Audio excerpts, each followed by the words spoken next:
में पानी बाटे ना गाँव में अभी बाटे जवानी सुख के दर्शन करही के बाद परी पौआ में छाल चाहे हो के सीतम देवघर में चलही के बाद परी पौआ में छाल चाहे हो के सीतम देवघर में चलही के बाद पुलबम के नारा हवे सहारा पुलबम के नारा हवे सहारा ना केहू से डरही के बाद परी पौआ में छाला चाहे होखे सीतम देवघर में चलही के बाद परी पौआ में छाला चाहे होखे सीतम देवघर में चलही के बाद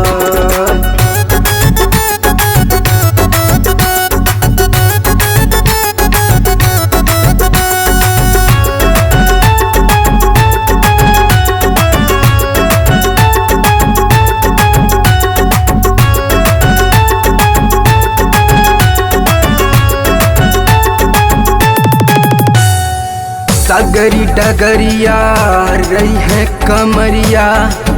गई हैं सब शिव के भजन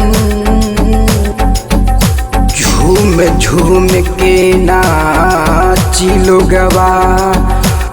भक्ति में सब हो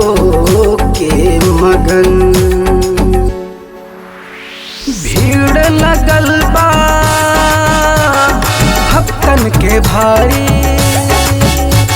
सबे बनल बास के पुजारी खाली जलवे ते भरही के बाद परी पौआ में छाला चाहे होके सीतम देवघर में चलही के बाद परी पौआ में छाला चाहे होके सीतम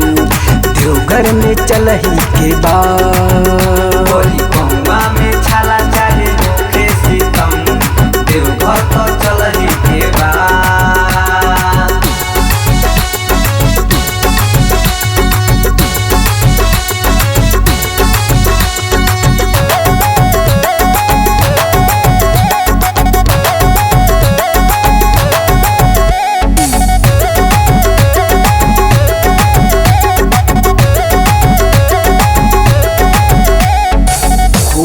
होनी तो भर देनी धन रउआ तीन लोग के स्वामी हई